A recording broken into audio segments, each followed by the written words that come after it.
Cara kita memahaminya adalah Tuhan berkata, kamu jangan terlalu concern lah, kamu jangan terlalu pusing tentang kapannya. Tapi lebih tepatnya, temukan peranmu sebelum kedatanganku. Selesaikan tugas pelayananmu. Lakukan bagianmu pada keluargamu. Kelola apa yang ada pada dirimu. Jangan fokus ke kapan. Kalau Anda belum subscribe di channel ini, segera supaya Anda bisa mengikuti terus rema-rema dari Roh Kudus ya. Saya ajak kita buka di Matius 24 ayat 3 sampai 14. Nanti saya akan bahas ayat per ayat, ambil catatan. Terakhir saya kasih rangkuman. Ini adalah kata-kata Tuhan Yesus sendiri. Kita lihat ayat 3. Ketika Yesus duduk di atas Bukit Zaitun, datanglah murid-muridnya kepadanya untuk bercakap-cakap sendirian dengan dia. Kata mereka, katakanlah kepada kami, bila manakah itu akan terjadi, dan apakah tanda kedatanganmu dan tanda kesudahan dunia? Jawab Yesus pada mereka, waspadalah, supaya jangan ada orang yang menyesatkan kamu. Sebab banyak orang akan datang dengan memakai namaku dan berkata, akulah Mesias, dan mereka akan menyesatkan banyak orang. Kamu akan mendengar deru perang atau kabar-kabar tentang perang, namun berawas-awaslah, jangan kamu gelisah. Sebab semuanya itu harus terjadi, tapi itu belum kesudahannya. Segala bangsa akan bangkit melawan bangsa, dan kerajaan melawan kerajaan. Akan ada kelaparan dan gempa bumi di berbagai tempat. Akan tetapi semuanya itu barulah permulaan penderitaan menjelang zaman baru. Pada waktu itu kamu akan diserahkan supaya disiksa, dan kamu akan dibunuh dan akan dibenci semua bangsa oleh karena namaku. Dan banyak orang akan murtad, dan mereka akan saling menyerahkan dan saling membenci. Banyak nabi palsu akan muncul dan menyesatkan banyak orang. Dan karena makin bertambahnya kedurhakaan, maka kasih kebanyakan orang akan menjadi dingin. Tapi orang yang bertahan sampai pada kesudahannya akan selamat.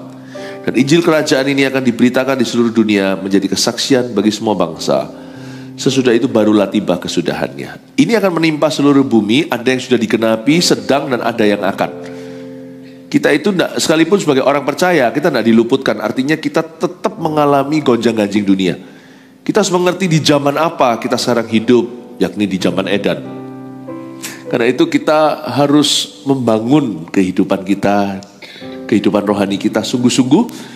Karena ini adalah zaman yang mudah sekali orang menyesatkan dan disesatkan. Kita juga harus bangun keluarga kita, hubungan dalam family. Kita juga harus bangun kehidupan bergereja kita, karena kita tidak bisa hidup sendiri. Don't do life alone. Kita juga harus mempersiapkan finance kita, bukan atas dasar ketakutan, tapi kelola talentamu. Talenta itu juga berarti waktu atau bakat Anda, keahlian, profesi, tapi juga keuangan. Karena kita tahu kita hidup di dalam zaman yang tidak menentu. Jangan kita itu hambur-hamburkan uang, jangan foya-foya, jangan flexing.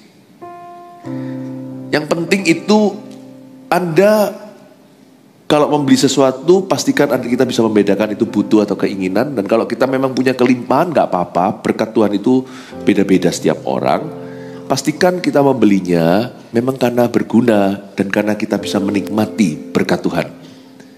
Ya, jangan ikut-ikutan zaman dunia, karena orang bodoh adalah orang yang menghamburkan semua resources sumber dayanya. Dia tidak punya emergency fund atau tidak punya yang namanya dana untuk masa-masa darurat. Anda harus tahu dulu ya, saya kasih bocoran, nanti akan ada deru perang. Kita itu hidup di zaman dimana anything can happen. Bukan berarti perang-perangannya, tetapi juga ekonomi itu tidak pasti. Nah, apa yang Tuhan sampaikan di Matius 24 ini, ada pesan ilahi di baliknya untuk membangun kehidupan kita. Tidak usah hidup dalam ketakutan, dalam kecemasan. Tapi tatalah hidupmu dimulai dari prioritasmu. Kita tidak hidup di zaman yang gampang. Yang berbisnis, kita sedang berbisnis di dalam zaman di mana perang-perangan terjadi, perang beneran, perang tarif, whatever, itu semua bisa terjadi. You and me, kita harus hidup bijaksana. Anak-anak muda jangan buang waktu. Sekolah yang benar. Masih bisa sekolah itu, ambil kesempatan itu. Kuliah yang beneran, jangan jurusnya itu jurus babi buta. Gak tahu mau ngambil nanti jurusan apa. Waktu kita ambil jurusan, pikirkan. Meskipun kita tidak tahu masa depan, tapi paling tidak, pikirannya itu bukan cuma lulus, tapi suatu hari itu kepingin kerja apa. Miliki pikiran yang realistis, minta Tuhan terangi. Karena kita hidup di zaman perang. Kita hidup dan zaman tidak akan semakin mudah, oke? Saya janji lewat firman yang dibagikan oleh Tuhan Yesus ini, zaman akan semakin susah. Wah, jangan pesimis tapi, oh no. Exercise your faith. Gunakan imanmu.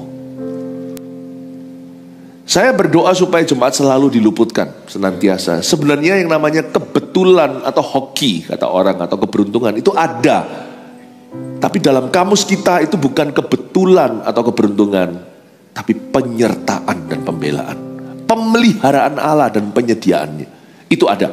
Exercise your faith. Zaman seperti ini, orang paling kasihan hidup di zaman Eden adalah orang yang tidak beriman. If you know how to have faith, kalau Anda bisa tahu bagaimana caranya beriman pada Tuhan, Anda orang yang paling beruntung, dan orang lain yang ada di hidup Anda itu beruntung karena Anda. Use your faith every day. Ya, coba sekarang kita baca ayat per ayat, saya akan jelaskan. Ayat 3, ketika Yesus duduk di atas bukit Zaitun. Stop. Yesus duduk di satu bukit yang sangat profetik loh. Saya tidak tahu murid-muridnya itu tahu atau enggak. 12 murid Yesus itu kan sebagian besar tidak terpelajar. Kalau Paulus mungkin masuk akal ya, mungkin dia sudah baca Taurat. Karena Bukit Zaitun disebut tempat akhir zaman. Kok bisa pas sekali pertanyaan mereka, coba baca. Waktu Yesus duduk di atas Bukit Zaitun, datanglah murid-muridnya kepadanya untuk bercakap-cakap sendirian dengan dia. Kok mereka nggak tanya hal-hal yang lain atau seputar perkara-perkara mungkin yang terkini? Kata mereka, katakanlah kepada kami, bila manakah itu akan terjadi? When it will happen? Dan apakah tanda kedatanganmu dan tanda kesudahan dunia? Saya nggak tahu apakah murid-muridnya itu pernah baca Zakaria atau tidak. Di Zakaria pasal terakhir, pasal 14 ayat 4, tidak usah dibuka. Di sana dijelaskan bahwa Bukit Zaitun adalah tempat di mana Mesias ketika datang kembali akan menginjakkan kakinya. Bukit Zaitun yang di depan Yerusalem sebelah timur, dan bukit itu akan membelah jadi dua dari timur ke barat, sehingga ada lembah yang besar yang memisahkan selatan dan utara. Saya nggak tahu murid-muridnya tahu atau enggak. Jangankan murid-muridnya itu Alkitabnya masih separuh, masih perjanjian lama, dan belum dibukukan. Itu hanya Taurat yang ada itu putus-putus, pisah-pisah. Hanya orang-orang scholar atau orang-orang ahli-ahli atau cendekiawan yang bisa punya akses ke library atau perpustakaan. Lain cerita kalau Rasul Paulus ada di sana, tanya itu mungkin masuk akal karena dia pernah kuliah di bawah Gamaliel, Kisah Para Rasul. Jadi kalau dia yang tanya memang dia terpelajar, tapi nelayan loh. Dia tinggal di Galilea Utara, desanya pemukiman nelayan, petani. Bukan di selatan yang notabene kota religi. Kota religius yaitu Yerusalem. Dia tidak punya akses, tidak punya kunci, tidak punya membership lah untuk masuk ke library itu. Saya nggak tahu pertanyaan mereka itu disengaja atau kebetulan dia. Karena para nelayan itu sebagian besar yang benar-benar mungkin, bahkan sebagian mereka saya curiga buta huruf. Maybe. Bisa pertanyaannya itu pas banget dengan tempatnya. Hebat menurut saya. Dia duduk di Bukit Zaitun. Dia tanya, bila manakah itu akan terjadi ya Tuhan? Dan apa tandanya kedatanganmu? Kok lucu? Sometimes ya, kadang-kadang tuntunan Tuhan terbaik dalam hidup kita datang dalam rupa pertanyaan yang tepat waktu. Pertanyaan. Tapi janganlah kau jawab pertanyaan itu kalau kita nggak punya jawabannya. Izinkan Tuhan menjawabnya. Kadang-kadang ada pertanyaan di hati kita, di mana Tuhan ya di hidupku ya? Mungkin itulah saat kairos ilahi, Tuhan akan menunjukkan sesuatu kepadamu yang belum pernah kau alami. Terkadang pertanyaanmu itu bukan dari keluh kesah hatimu, tapi kadang-kadang Roh Kudus yang taruh di situ. Profetik sekali, bisa tepat sekali waktu itu kau bertanya itu. Dalam hidup saya melihat orang-orang non-Kristen bertobat terima Tuhan itu, ketika saya bertanya dalam hati saya masih ingat waktu itu, Saya bertanya gini, kok susah ya orang-orang non-Kristen itu terima Tuhan? Kok lebih gampang lihatnya di Alkitab yang pernah terjadi di Kisah Para Rasul contohnya. Kok zaman ini kok jarang ya terjadi. Waktu setelah saya ngomong gitu, tak lama kemudian Allah bekerja di hidup saya. Banyak non-believers, orang tak percaya Tuhan lewat kesaksian saya. Sometimes God places, Tuhan taruh pertanyaan-pertanyaan penting di dalam hidupmu. Tapi jangan setelah itu kau sambut dengan roh kecewa, dengan putus asa, dengan kepahitan, atau menjauhi Tuhan. Semakin jauh dari Tuhan, semakin kau tak punya jawaban. Saya gak ngerti apakah para rasul tersebut, murid-murid Yesus ini, sebelum mereka jadi rasul tenan, mereka itu tanya ini dengan pengetahuan bahwa memang bukit tempat Yesus duduk saat itu adalah bukit yang nanti akan dia pijak kaki ketika dia kembali perang Armageddon. Setelah pengangkatan gereja, 7 tahun masa antikristus, Yesus datang kembali untuk bunuh nabi palsu dan untuk menghabisi si antikristus. Kakinya itu berpijak di bukit Zaitun yang akan membelah jadi dua. Zakaria pasal 14 ayat 4. Dan setelah itu masuklah Yesus akan membangun di atas muka bumi kerajaan 1000 tahun. Ini kan zaman dulu, saya tidak usah kasih chart atau tidak usah kasih fotonya, tidak usah kasih kronologi kejadian.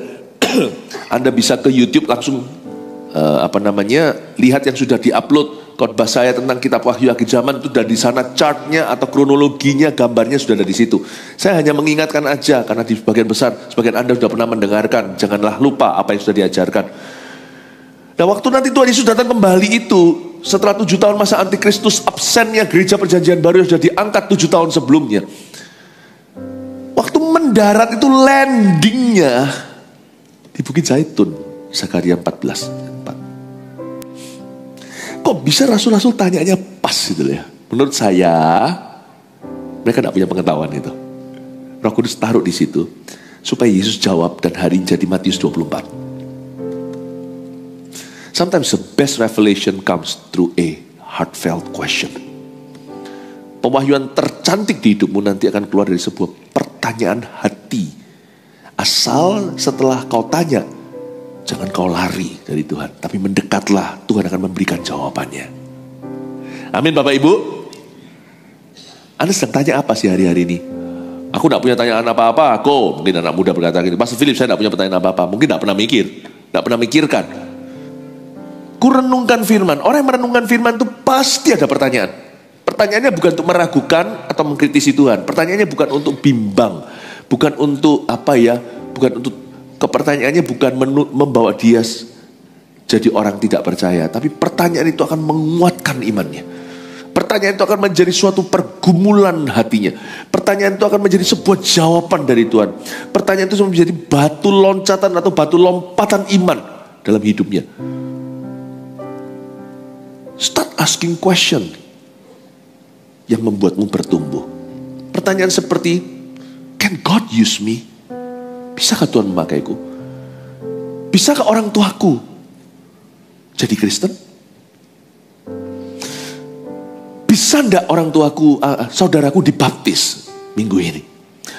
Atau bisakah aku ini melayani Tuhan? Aku enggak pilih-pilih lah apa. Bisa enggak Tuhan tuh pakai aku? Aku terserah deh mau pelayanan apa. Asal aku diterima, itu tempatku, aku akan sungguh-sungguh. Bisa enggak ya aku sekolah tinggi ya? Pertanyaan-pertanyaan yang membuat kita mencari Tuhan, mendekat pada Tuhan. Di akhir zaman ini banyak pertanyaan. Mengapa ini terjadi? Mengapa itu terjadi? Rasa penasaran itu kalau membuat kita hanya penasaran percuma. Tapi kalau membuat kita jadi cari firman, menggali firman, kita ketemu, luar biasa. Kalau kita melihat ada gempa terjadi, perang terjadi, we should ask, Lord, are you coming? Jangan-jangan kedatanganmu memang sudah dekat. Apa pesan ilahi di balik segala sesuatu yang kau lihat? Lanjut ya. Ayat 3 lagi kita ulang. Ketika Yesus duduk di atas Bukit Zaitun, datanglah murid-muridnya kepadanya untuk bercakap-cakap sendirian dengan dia. Dan kata mereka, katakanlah kepada kami, Bila manakah itu akan terjadi? Garis bawahi, bila manakah. Jangan fokus ke sana, by the way. Jangan fokus ke when-nya atau kapan. Nggak ada orang tahu saatnya, anyway. Nggak ada orang tahu bulan, tanggal, jam, tahunnya, hari. Jangan kau coba. Yesus berkata, itu eksklusif hanya Bapa yang tahu, Bapa di sorga. Tapi kita boleh tanya, kalau kita tanya bila manakah akan terjadi, jangan cari kapannya.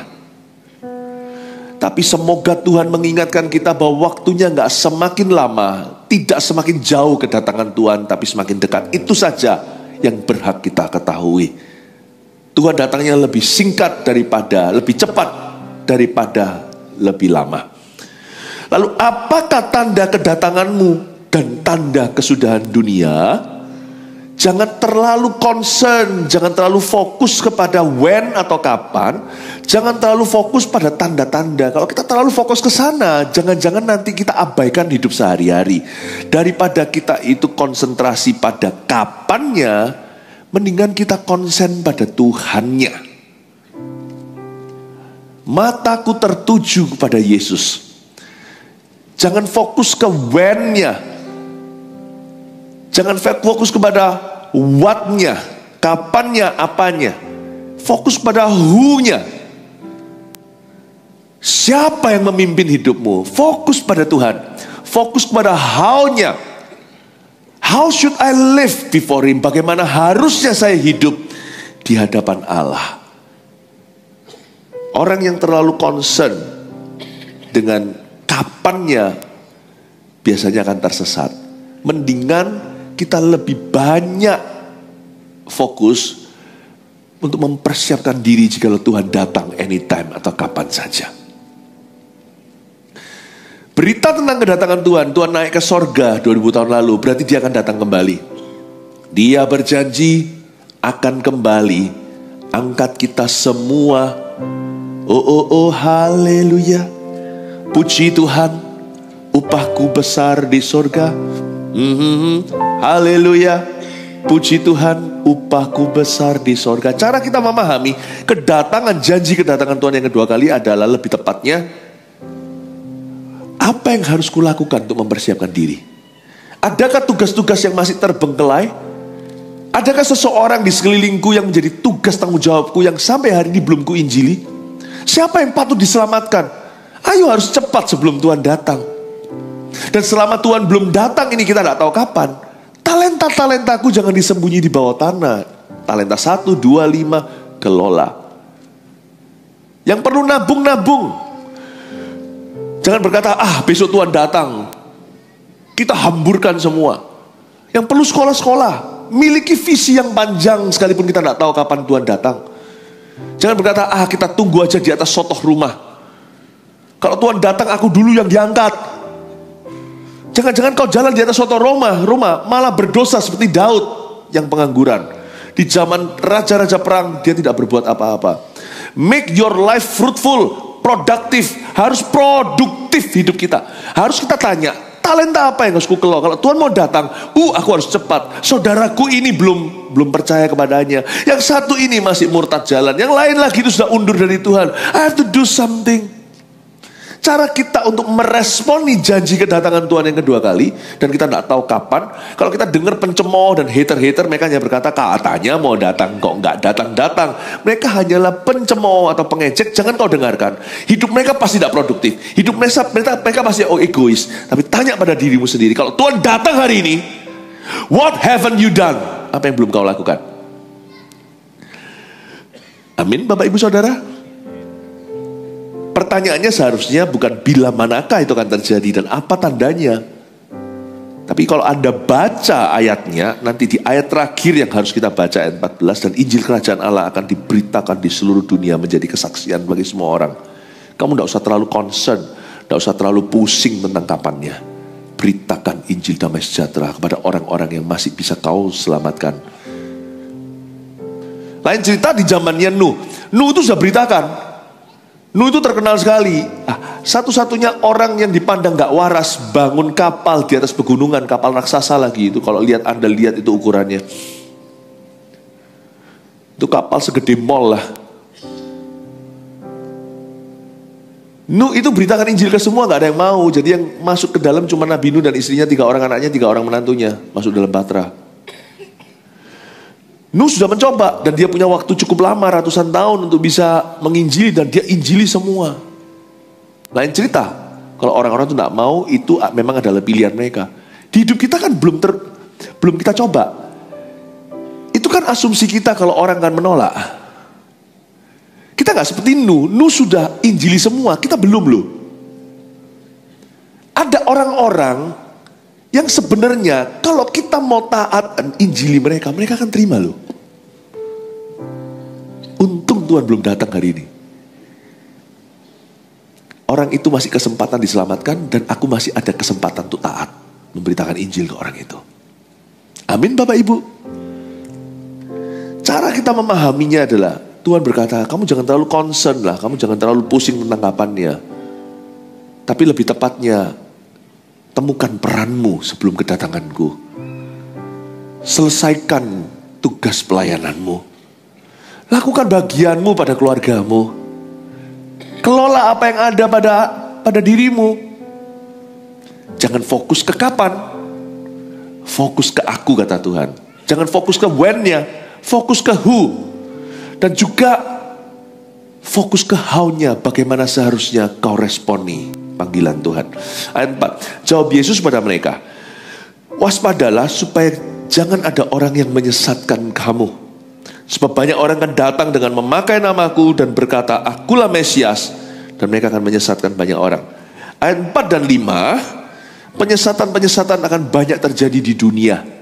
Agama-agama baru maupun yang lama.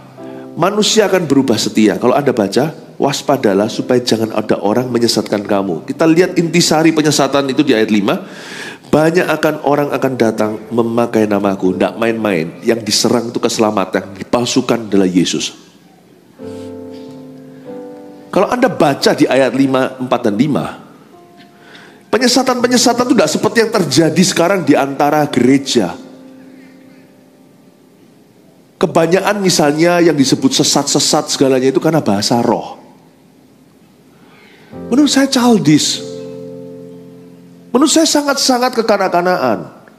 Come on lah. Kita tidak harus sepakat. Gereja kita adalah gereja yang berbahasa roh. Dan kita bisa mempertanggungjawabkan. Bahasa roh kita itu bukan saat pengumuman.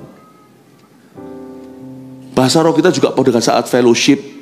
Bahasa roh kita itu baru bunyi saat kita berdoa. Ada satu titik di mana kita menyembah Tuhan itu sendiri meskipun musiknya sama. Setiap orang kan perlu curhat sendiri dengan Tuhan. Bahasa roh itu ada tempatnya di gereja kita. Dan sebelum firman, sehingga ada tafsiran. Siapa bilang bahasa roh diterjemahkan? Bahasa roh itu ditafsirkan. Artinya puji Tuhan di gereja kita ditempatkan di praise and worship. Di worship hampir terakhir sebelum firman Tuhan. Sehingga ada spirit filled word. Ada firman yang sifatnya penuh. Firman yang sifatnya itu spirit filled word apa ya? Ada khotbah yang penuh Roh Kudus, dan ada jemaat yang sudah dipenuhi Roh Kudus sebelum terima khotbah sehingga remanya itu jadi. Dan bahasa roh juga kita izinkan ketika waktu altar call misalnya kita doakan orang. Karena kita tidak kenal kan, kita butuh Roh Kudus untuk doakan dia kan. Jadi lucu. Penyesatan-penyesatan yang jadi gunjang-ganjing di antara gereja itu menurut saya adalah jebakan setan. Yang karismatik jangan terjebak, kalau digituin tidak usah responi. Kita hanya berkata, I bless you my brother. Yang tidak karismatik, jangan kau tuduh yang karismatik sesat. Sesatnya di mana? Roh jahat, lihat buahnya. Kalau orang itu kesurupan, habis itu dia tidak keruan. Nah kalau orang-orang yang berbahasa roh itu hidupnya lebih baik, lebih benar. Ya undi sih. Pasti ada di orang-orang di gereja Pentakosta karismatik yang tidak benar. Di gereja yang konservatif yang tidak benar juga banyak. Cuman yang punya karunia biasanya jauh lebih menyolok untuk disalahkan. Sebenarnya nah kalau kita sekarang misalnya kita mengkritiki seseorang yang bahasa roh, kamu sesat. Ini menurut saya jebakan setan untuk mengadu domba, mengadu gereja. Kita jangan masuk di dalam jebakan atau pancingan itu. Coba dulu dong, mungkin yang kita tuduh itu dia mengasihi sesamanya, nah? Dia hidup kudus tidak? sesat, roh jahat, mana mungkin dia bisa memunculkan kekudusan? Mana mungkin dia bisa ada kelemah lembutan, mengampuni yang bersalah, memberi kepada mereka yang membutuhkan? Mana mungkin? Menurut saya jebakannya salah. Yang perlu kita waspadai bukanlah tentang the Holy Spirit doktrin ini antar gereja. Sementara orang ini gegeran yang diserang sama setan lewat penyesatan-penyesatan akhir zaman ayat 4 dan 5, itu tidak tanggung langsung kristologi dan soteriologi. Dalam bahasa teologi dulu jangan bingung ya. Kristologi itu yang diserang itu adalah doktrin Kristusnya. Kita tidak waspada. Ini yang anak-anak Kristus semua yang gegeran soal karunia. Sebenarnya lu tidak boleh kepo. Kalau tidak mau bahasa roh ya sudah, jangan halangi orang. Kak Maria, ya kan? Jangan sebut mereka sesat. Kalau yang berbahasa lidah, sebut aja mereka bodoh, ngomong sesuatu bahasa yang aneh. Tapi Anda harus ngakui mereka kreatif, bisa mengucapkan bahasa-bahasa yang mereka buat-buat sendiri. Nggak mikir ngomongnya, bisa nangis, doain orang, tapi keluar. Menurut Anda kalau memang itu bukan dari Roh Kudus, kreatif banget ya. Kuat sekali tuh otaknya. Coba sekarang ngomong bahasa yang Anda nggak kenal, tapi Anda nggak boleh fokus ke ngomongnya. Sambil ngomong itu sambil mikirkan Indonesia. Itu akan sambil mikirkan papa mama yang belum selamat. Coba kalau Anda bisa terus jalan dan berbunyi dan mengalir, itu berarti alam bawah sadarmu dahsyat sekali bisa cipta bahasa sambil mikir yang lain. Gak mungkin dari otaknya. Gak ada otak orang sejenius itu bisa mencipta bahasa. Itu dari spiritnya. Paling tidak sebut aja mereka bodoh, jangan sebut mereka sesat dong. Bodoh sekali ngomong-ngomong kata-kata yang gak dimengerti. Oh si kong tong wah, menga. Tôi識講到我少少啦，我識聽，唔識講。Yang ngomong bahasa Mandarin nggak ada tentu tahu. Ini saya ngomong bahasa Konghu. Ngom cotek Kong Hakfa. Ini barusan bukan Konghu, ini bahasa Gek, bahasa Hakka. Hola señorita, ¿cómo estás? Tú muy bien, gracias. Saya ngomong bahasa Spanyol. No, not Spanyol, Spain. Bahasa Spanish. Cinta ya? Semua tahu, ketawa. You see, when you talk, waktu kita bicara bahasa yang kita nggak ngerti, orang bicara pada bahasa yang ngerti, kelihatan bagi kita stupid sekali. Ngomong apa sih? Nggak jelas. Yang paling kita suka permainkan biasanya adalah bahasa Vietnam, bahasa Thailand. Tapi di sebelah sana, itu bahasa sungguhan loh, sisi situ. Mungkin bagi beberapa orang kelihatan kedengaran bodoh. Tapi itu tidak pada native speakernya. Itu berarti sesuatu. Betul atau betul? Saya punya teman dulu orang Korea, waktu sekolah SMA. Pada ngomong gini, bahasa Indonesia itu aneh, pol. Dia niruin ya. Kita kan selalu niru, orang Indo itu kan suka bully bahasa.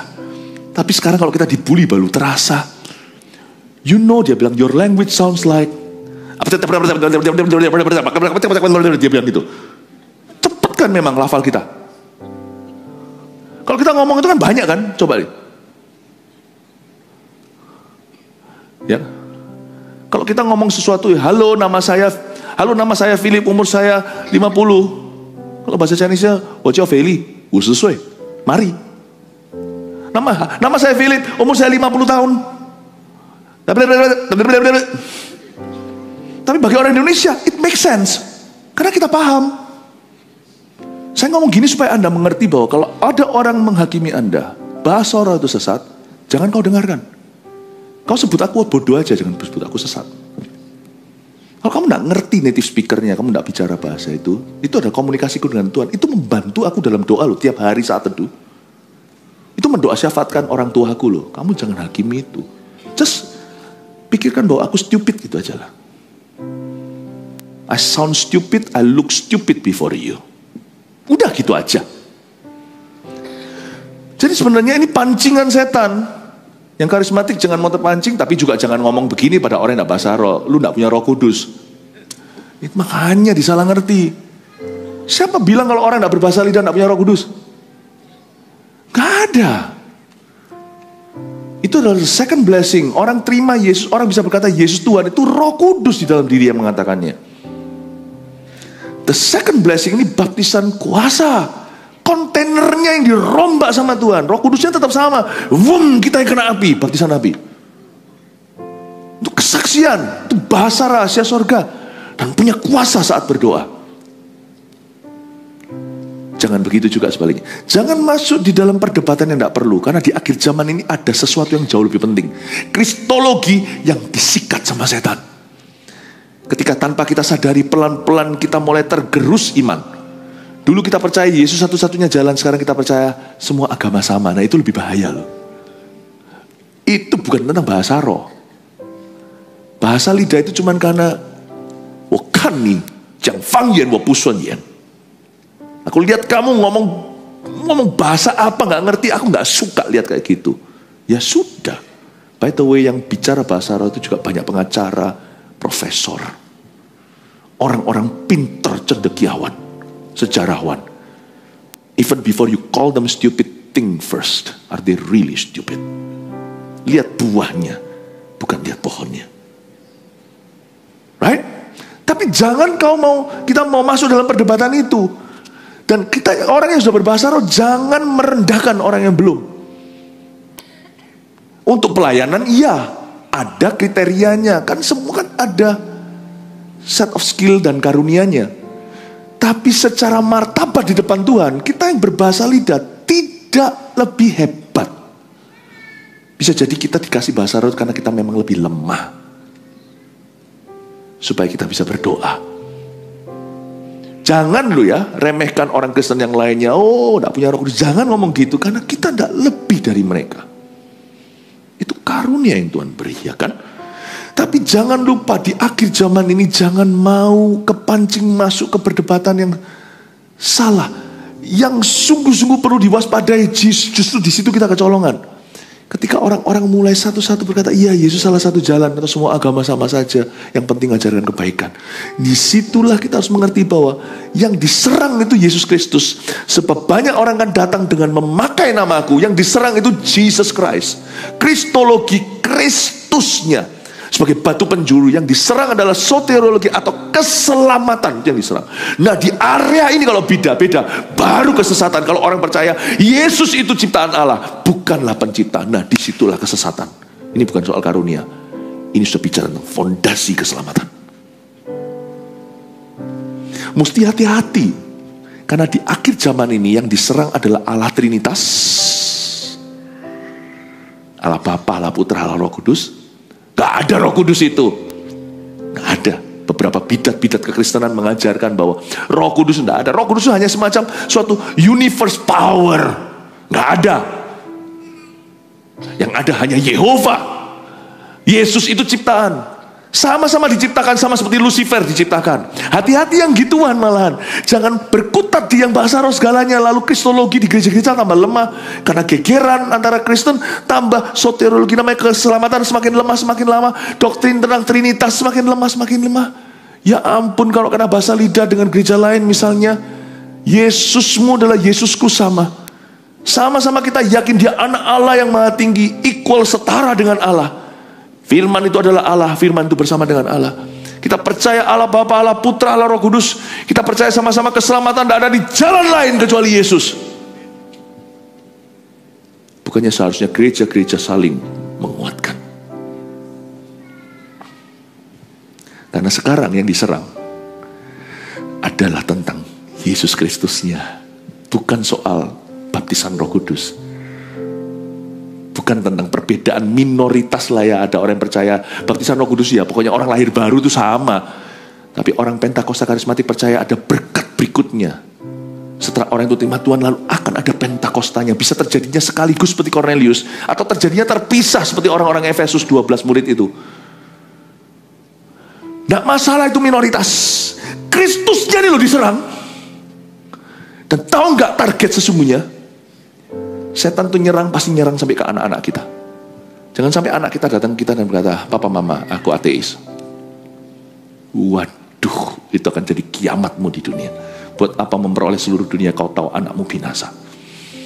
Keselamatan tentang Allah Trinitas itu kuatkan, dan Anda dan saya di sini juga jangan main-main soal itu. Main-main soal itu. Kuatkan iman Anda pada Tuhan.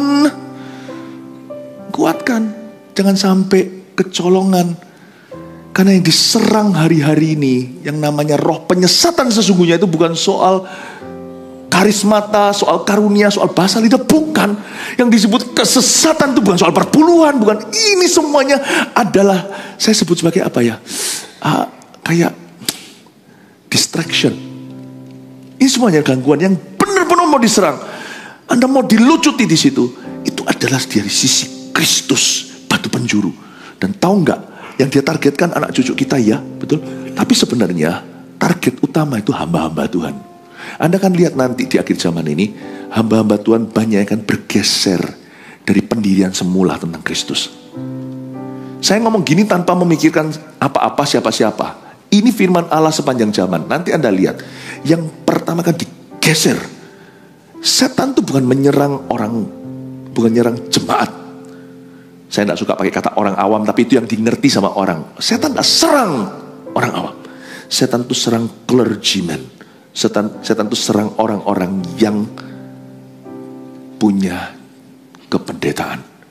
Anda jangan kejut ya. Dia tahu strategi ini, pukul gembala, tercecerlah domba. Yang diserang itu CGL, coach, TL, pastor, semua yang diserang. Saya juga sama aja. Tapi kita bersikukuh pada pendirian kita, tidak meninggalkan pewahyuan yang telah kita terima. Injil yang sudah dibeber, dijabarkan dari fondasi kita, tidak pernah. Gereja kita tetap akan setia loyal pada Kristus sebagai batu penjuru. Kita akan tetap membuka pintu selebar-lebarnya. Roh Kudus adalah God in the church. Tidak akan pernah kita akan gantikan. Bapak Ibu Saudara, hari-hari ini yang akan diserang, Anda akan lihat nanti ke depan di dunia ini, yang bergeser itu nanti pendiriannya adalah sebagian hamba-hamba Tuhan. Dan kalau Anda lihat itu, Anda tahu bahwa itu adalah tanda zaman. Dunia semakin jahat, kasih manusia semakin pudar. Itulah sebabnya punya culture bergereja itu penting. Dan gereja terus maju itu penting. Gereja punya visi. Gereja mengajarkan kebenaran dari waktu ke waktu harus diperbaharui, dikomunikasikan lagi. Dari waktu ke waktu harus ada khotbah juga seperti ini setiap gembala sidang. Ini juga gentle reminder untuk kita semua yang menggembalakan. Kita harus terus menjaga. Kalau kita selamat karena percaya, kita juga binasa karena salah percaya. Tanda zaman salah satunya adalah nanti akan banyak orang datang dengan memakai namaku, kata Kristus. Dan mereka akan menyesatkan banyak orang. Yang nanti akan ditargetkan utama sama setan, bukan jemaat, tetapi pemimpin-pemimpin rohani. Makanya pemimpin rohani harus punya kehidupan doa yang baik. Pemimpin rohani juga harus punya kehidupan dengan keluarga yang sehat. Karena setan tahu bahwa salah satu tanda zaman adalah banyaknya penyesatan dan banyaknya hamba-hamba Tuhan yang tersesat. Ya, itulah sebabnya Bapak Ibu, kalau Anda punya kesempatan untuk diperlengkapi di MSJ, My Spiritual Journey 1, MSJ 2, monggo silakan. Jangan kau tolak yang kayak gitu. Itu makanan mewah. Yang kayak gitu itu kalau Anda bisa memperkuat diri itu not just for you, itu untuk orang lain juga untuk keturunanmu suatu hari Anda bisa menjawabkan. Kenapa harus putus dengan dosa? Kita diselamatkan karena anugerah, supaya Anda juga bisa menjawab. Puji Tuhan GMS juga setelah membuka STT-nya, ya kita juga mau melengkapi dari sisi teologi. Tahukah setiap kali saya khotbah seperti ini juga itu saya selalu punya tim yang menjagai semua pengajaran itu. Pastor Samuel Handoko, ya kan, Pak Sam, Pastor Yo yang sekarang lagi khotbah di PCM, ya, PDP Jeremy Mantova. Anak saya juga selalu menjadi tempat untuk kita saling saring, supaya tidak sia-sia belajar teologi sampai masters. Dan juga beberapa tim yang lain selalu bersama-sama dengan saya untuk rembukan. Pak Fandi yang juga nanti akan belajar apologetik. Tapi cuma tidak tahu apologetik, kiranya orang yang minta maaf terus, apologizing. Apologetika atau defending the Christian faith. Perang doktrinnya akan semakin nyata di akhir zaman. Itu salah satu yang harus Anda perhatikan. perang doktrin karakter, kita tidak boleh buta, tidak tahu apa-apa. Gampang tertipu nanti. Kita harus tahu apa kata firman. Kita harus tahu siapa itu Tuhan. Ya. Salah satu tanda zaman adalah akan terjadi banyak penyesatan. Lalu selain itu ayat 6, nah ini akan pengaruh ekonomi yang berikutnya ini. Tapi kalau orang yang langsung di lokasi tempat perang, ya ini bisa perkara hidup dan mati. Kamu akan mendengar deru perang. Jangan heran kalau yang namanya nilai tukar uang dan sebagainya itu kayak sudah nggak ada aturan. Sekarang itu sudah ngejazz, nggak klasik lagi dunia ini. Ya, kamu akan mendengar deru perang atau kabar-kabar tentang perang. Namun berawas-awaslah, jangan kamu gelisah, sebab semuanya itu harus terjadi. Tapi Tuhan berkata, tapi itu belum kesudahannya. Itu baru seperti orang itu buka satu, baru kontraksi. Kalau orang berkata, ada perang. Wah, Tuhan sudah datang hari ini juga. Oh, ada dulu tentang perang. Wah, iya, itu tanda-tanda zaman akhir. Tapi itu belum kesudahannya. Tapi mengajarkan hikmat pada kita.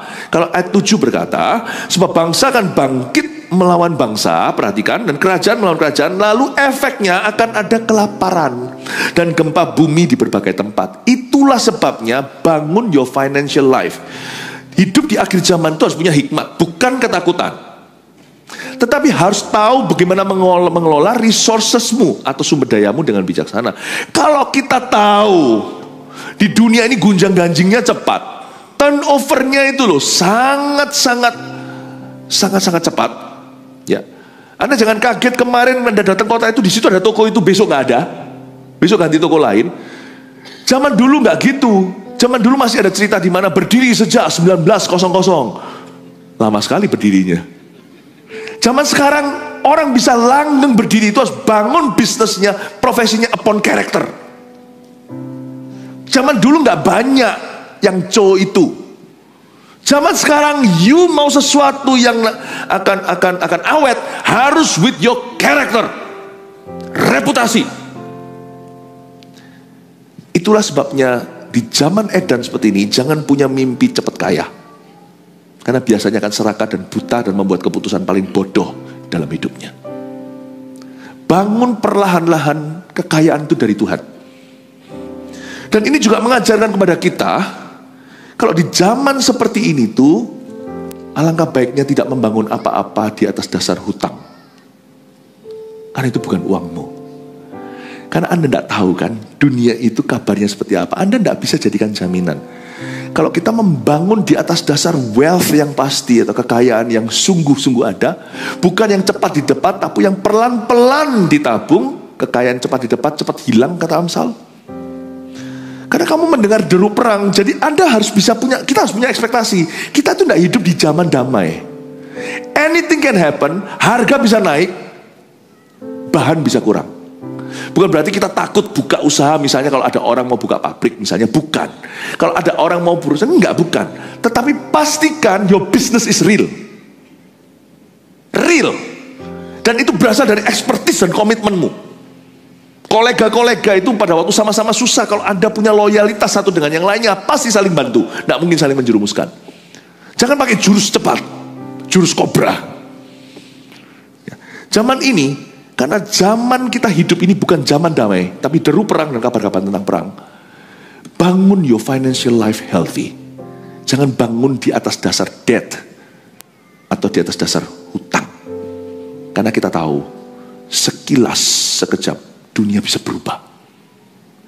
Dan orang kaya tidak boleh sombong, orang miskin harta tidak boleh putus asa. Karena kita hidup di zaman di mana roda itu berputar atas bawah itu cepat sekali. Kaya bisa dalam satu hari jatuh miskin. Miskin juga bisa langsung diberkati. Karena itu kita tidak boleh menyombongkan diri. Karena kita itu hidup di zaman tidak menentu. Deru perang dan kabar tentang perang di mana-mana. Jangan bangun di atas dasar hutang. Kalau kau tak punya uang, itu berarti itu belum boleh kau miliki. Simple kan? Simple kan? Bisa aja orang dapat pinjaman modal, tetapi ujungnya bukan dipakai itu, tapi dipakai untuk liburan, bahagiakan liburan dulu. Dengan mudah, karena sekali uang di tangan, Kalau itu uangmu lebih terasa, kalau itu uang orang tidak terasa, Anda hamburkan juga tidak terasa. Waktu nanti habis, Anda baru terlilit hutang. Tapi kalau itu uang sendiri, Anda akan merasakannya. Jangan gampangin minjem. Dan di zaman deru perang, kalau Anda minjemin, anggaplah itu diakonia. Artinya diakonia singkatan dari dia tidak tentu akan mengembalikannya. Deru perang, sungguhan, tidak tentu. Orang susah banyak, orang jadi susah bisa sekejap. Tapi bukan berarti Anda harus susah, enggak. Kelola, ya. Kabar. Jadi saya berdoa supaya apa yang saya sampaikan ini akan menghindarkan jemaat yang belum masuk ke area, belum masuk ke lubang itu, supaya Anda luput dari jerat. Semoga pesan pengembalaan ini seperti tongkat dan gada. Kan bukan hanya untuk menolong domba dalam lembah kekelaman, tapi juga untuk menghindarkan mereka dari sana. Tapi kalau Anda sudah terlanjur masuk, tutup yang namanya lubang neraka itu di dalam keuanganmu. Get out. Get out while you still can. Cut loss. Apa? Cut at loss atau apa? Apa ngomongnya bahasanya gimana? Cut at loss. Cut loss. Cut loss. Jangan kau eman. Dan jangan punya style gali lubang, tutup lubang. Jangan gampangin uang orang. Karena ini kita hidup di zaman deru perang. Amin Bapak Ibu. Semoga ada hikmat dalam hal ini. Pesan ilahi apa di balik semua desas-desus dunia ini. Dan harusnya kita mawas diri dan mengerti, oke, kalau gitu aku harus bijaksana begini, aku harus bijaksana begini. Aku tahu bahwa anytime something can happen. Tapi jangan jadi orang yang hoarder dalam bahasa Inggrisnya. Orang yang numpuk barang. Takut, tisu beli segudang. Beli ini, jangan lupa semua itu udah kadaluarsanya, apalagi makanan. Nggak usah ketakutan. Menjadi takut itu sendiri adalah dosa. Karena kita tidak dipanggil untuk menjadi roh, punya roh ketakutan, tapi roh yang bijaksana. No. Bijaksana itu bukan berarti main aman karena ketakutan. Tidak. Bijaksana itu tahu bahwa aku tidak bisa menggantungkan apa-apa kecuali sesuatu yang real dengan Tuhan, real dengan sesama, real di dalam talentaku. Aku harus bangun sesuatu yang nyata bersama dengan Tuhan dan bersama dengan orang-orang yang Tuhan utus di hidupku. Jangan pindah-pindah gereja. Itu ruginya di Anda dan keturunan Anda. Sungguhan. Itu percuma kok. Itu ujungnya kerohanianmu akan rapuh itu. Dan suatu hari ketika Anda butuh kerohanian itu menjadi sesuatu, Anda tidak akan menemukannya. Anak itu cepat besar kalau anak kita masih kecil. Puji Tuhan kalau kita tertanam anak kita masih kecil. Atau tertanam dari muda sebelum menikah. Sebab ketika anak di usia tertentu itu cepat sekali. Anak umur kelas 4, kelas 5, kelas 6 itu cepat sekali. Lalu setelah itu sudah gak ada remnya. Setelah itu seperti orang yang bahasa Jawa Tengah itu bangjo bablas. Lampu merah itu sudah diterabas. Setelah lulus ya cepat sekali. Setelah lulus kuliah, pacaran itu menikah sekalian itu hidup itu cepat banget untuk survival. Kalau pada saat itu Anda baru tertanam, baru gimana? Ada banyak episode yang hilang di dalam diri keluarga Anda. Karena kita tahu kita hidup di zaman tidak menentu seperti deru perang. Sebab bangsa akan bangkit melawan bangsa, kerajaan melawan kerajaan. Kita lihat ayat 8. Akan tapi semuanya itu barulah permulaan penderitaan menjelang zaman baru. Pada waktu itu kamu akan diserahkan supaya disiksa. Dan kamu akan dibunuh dan akan dibenci semua bangsa oleh karena namaku. Ayat 9 waktu Anda baca gini kira-kira apa antisipasinya? Kalau saya baca ayat 9 gini, kalau orang baca gini, aduh kok gak enak ya. Kalau saya enggak. Waktu saya baca gini itu saya langsung buat hati saya itu tervaksinasi. Ekspektasi saya mulai sesuaikan dengan zaman. Justru yang saya kuatkan adalah kekuatan roh. Yang saya akan kokohkan adalah kekuatan rohani saya. Waktu saya melihat begini, saya tidak akan expect man will treat me nice every time. Karena Alkitab berkata, kita ada di zaman kasih orang jadi dingin. Mengutip kalimat Paulus di suratnya. Pada waktu itu kamu akan diserahkan supaya disiksa. Ini memang bicara tentang aniaya karena Tuhan. Tapi di sini juga kita ditunjukkan, spirit zaman ini, semua orang jadi raja tega. Pada waktu itu kamu akan diserahkan supaya disiksa. Dan kamu akan dibunuh dan dibenci semua bangsa oleh karena namaku. Dan banyak orang akan murtad. Kalau murtad kita tahu, nanti banyak orang-orang Kristen juga akan meninggalkan kekristenan. Anda jangan terkejut waktu itu terjadi. Semoga tidak terjadi, semoga tidak terjadi di rumahmu. Tapi kalau Anda mulai lihat itu semakin banyak, maka ingatlah khotbah ini, itu disebut tanda-tanda zaman akhir. Semoga bukan kita. Yesus berkata, so pasti akan ada orang yang menyesatkan. Tapi celakalah orang yang menyesatkan itu. Ya, Yesus berkata kan, tapi celakalah orang yang menyesatkan, lebih baik dia dicemplungkan dalam kali dengan kilangan batu yang dililitkan ke lehernya. Batu kilangan maksudnya. Yesus berkata, pasti ada, tapi semoga bukan Anda. Pasti akan ada orang-orang Kristen yang murtad, tapi semoga, saya ngomong secara bias sebagai gembala sidang GMS, karena ini wewenang saya. Ini adalah kepercayaan Tuhan atas hidupku. Semoga itu bukan jemaat GMS. Waktu saya baca gini, saya doakan Anda. Kalau memang ada terjadi kemurtatan di dunia, karena itu sudah spirit. Kemurtatan itu adalah di kalangan, di dalam kemah orang Kristen. Kalau bukan namanya murtad. Ya, setiap agama punya versi definisi murtad itu apa. Tapi di Kristen, kata murtad itu berarti meninggalkan Tuhan dan menjualnya untuk yang lain. Banyak orang kan murtad. Kalau itu sampai terjadi, saya berdoa semoga itu bukan jemaat GMS. Kalau ada yang terjadi gituan di akhir zaman. Yang setuju sama saya katakan amin. Semoga itu bukan anak-anak kita. Katakan amin. Banyak orang kan murtad dan mereka akan saling menyerahkan dan saling membenci. Perhatikan kata saling menyerahkan, saling membenci. Dari sini harusnya hati kita lebih kebal. Kalau ekspektasi kita turunkan bahwa semua orang harus memperlakukan kita dengan baik, di jalanan semua orang harus ramah, ya kan? Kalau orang yang salah di dunia ini harus tahu diri, ya minta maaf lah. Masa aku yang minta maaf dulu? Kalau Anda masih punya angan-angan Cinderella hidup di zaman Edan, nanti Anda yang rugi ketika itu terjadi shock terapi. Tapi kalau saya turunkan ekspektasi saya, dunia semakin jahat, kasih semakin dingin, saya tidak expect apa-apa lagi sama orang. Malah justru saya bebas, freedom hati saya. Kalau saya diperlakukan jahat, saya berkata, nggak heran. Tapi saya memilih jadi orang baik. Saya bukan hanya turunkan ekspektasi, saya naikkan kekebalan iman. Saya justru tingkatkan kapasitas rohani saya. Saya justru tingkatkan yang namanya stamina rohaniku. Kalau saya tahu bahwa dunia ini kita hidup di dalam dunia yang orang itu sudah saling siksa, saling bunuh, benci membenci, saling menyerahkan, itu kan berarti sahabat. Itu saling membenci, saling menyerahkan, ini kan berarti seperti Yesus dikhianati Yudas. Ini kan bicara tentang pengkhianatan dari dekat. Jangan jatuh di lubang kepahitan. Orang kepahitan itu sebenarnya bisa terjadi siapa saja, saya juga bisa. Tapi kalau ekspektasi kita turunkan, kita tidak akan kepahitan.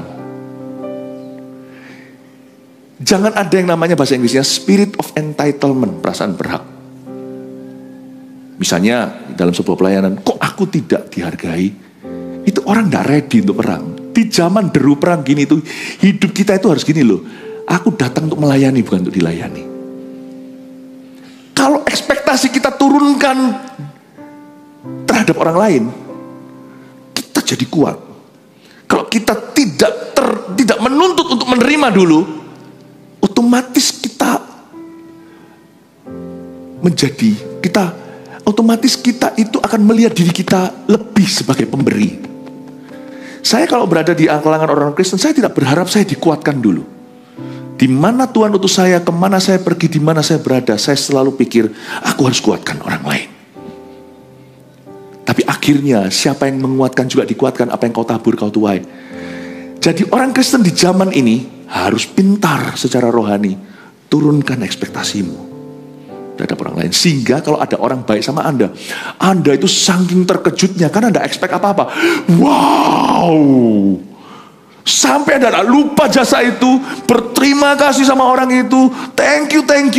Tapi kalau orang ekspektasinya tinggi, dilayani, ya sudah seharusnya lah kau layani aku. Kurang dikit kepahitan dia, kok gitu? Jadi orang Kristen di zaman ini, turunkan ekspektasinya sama orang lain, termasuk sama orang Kristen sendiri. Anda akan terkejut nanti, saling menyerahkan itu bisa terjadi di kalangan Kristiani. Semoga tidak terjadi di CG kita. Semoga tidak terjadi di keluarga kita. Semoga tidak terjadi dalam situasi kita. Lalu rugi apa kalau misalnya satu CG 10 orang semuanya ekspektasi jadi pemberi bukan penerima. Nggak ada penuntut di situ. Semuanya selalu mengalah, ready to sacrifice, yang untuk berkorban. Saya beritahu ya, itu kumpul sekali langsung membelah tuh CG-nya. Andai kata semua orang leader, karena tidak semua gereja sehat. Kalau gereja kita ini 100% jemaatnya semua leader, bukankah kebangunan rohani lebih cepat? So don't worry kalau Anda jadi terlalu kuat. Karena kita tidak bisa terlalu kuat. Lebih kuat kita, lebih banyak tanggungan kita. Setiap kali saya naikkan kekuatan, saya ditambahin loadnya sama Tuhan. Ketika kita kuat, kita mampu secara manajemen, secara gereja contohnya, dulu kita sekian puluh ribu, lalu tiba-tiba dijadikan angkanya, digitnya 5, nolnya jadi 100 ribu lebih. Saya berkata, iya. Kita tidak pernah sia-sia membangun kekuatan dan kemampuan. Setiap kali kita ada skill, Tuhan mesti tambahkan. Jadi don't worry untuk Anda lari dengan Tuhan itu, jangan takut. Jangan takut untuk Anda berbenah diri. So ketika Anda jadi lebih, Tuhan juga akan percayakan lebih, katakan amin. Tapi yang membuat Kristen kerdil tahu apa? Ekspektasi sama orang tinggi, kecewa dengan mudah kecewa, dan dia juga tidak bisa melihat dirinya itu sebagai leader dalam situasi itu. Nah disinilah kelemahannya. Ya, ayat 11, 12 sudah mau selesai kok. Banyak nabi palsu akan muncul dan menyesatkan banyak orang, betul? Dan itu sudah tadi. Dan karena makin bertambahnya kedurhakaan, maka kasih kebanyakan orang akan menjadi dingin. Bolehlah, jangan sampai sih, saya harap sih jangan terjadi. Tetapi ini fakta. Kasih di dunia ini kebanyakan orang akan menjadi dingin. Kalau Anda baca gini, gimana? Kalau saya baca gini, langsung saya taruh diri saya di sini. Kasih kebanyakan orang akan menjadi dingin. Jadikan aku yang golongan sedikit itu. Cara orang membaca ayat ini ada berbagai macam. Karena makin bertambahnya kedurhakaan, maka kasih kebanyakan orang akan menjadi dingin. Aduh, lalu kita langsung tawar hati, hambar, aku putus asa. Waduh, kok Tuhan sudah ngomong gini ya? Kasih kebanyakan orang akan menjadi dingin. Kalau gitu aku tidak akan dikasih dong.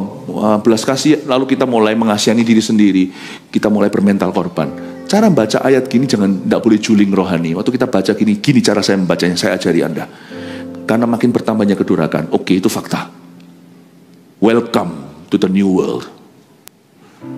Maka kasih kebanyakan orang akan menjadi dingin. Tunggu, ini aku tidak bisa stop mungkin. Mungkin kalau aku berusaha kasih kebanyakan orang ini, yang jadi dingin akan jadi panas lagi. Semoga ya lewat pelayanan kita, pelayanan kami, orang-orang yang sudah kehilangan kasih ini kembali mengalami kasih. Oke, semoga.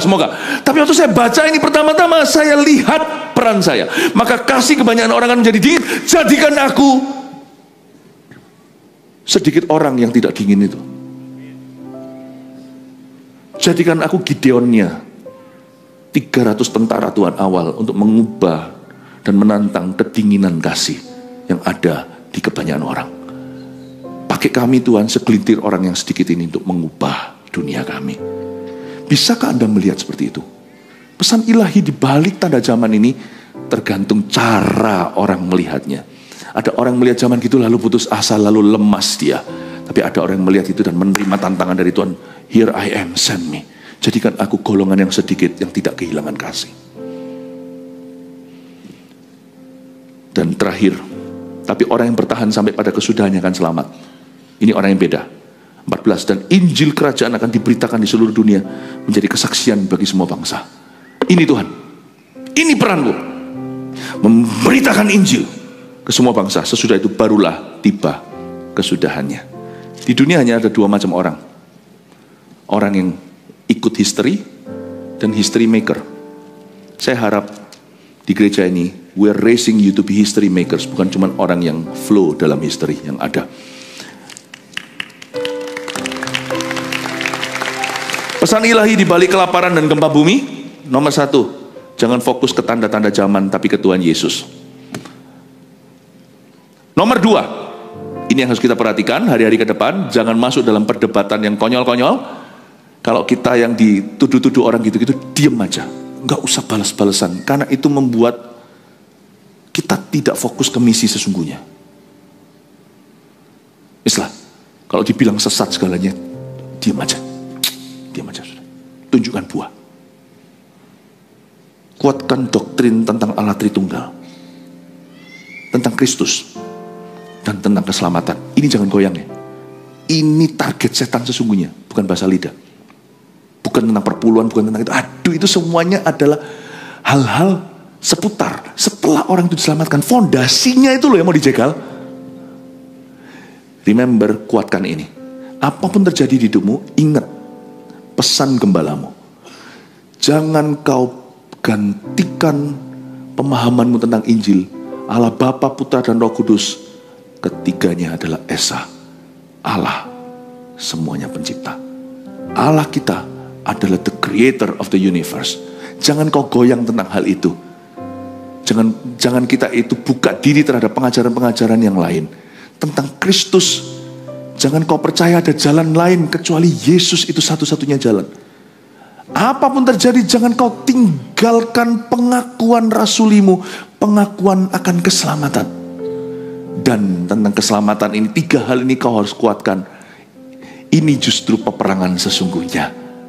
Ya, yang lainnya itu debat-debat ria, semuanya hanyalah asyik rame-rame saja. Jangan ikut rame-rame itu.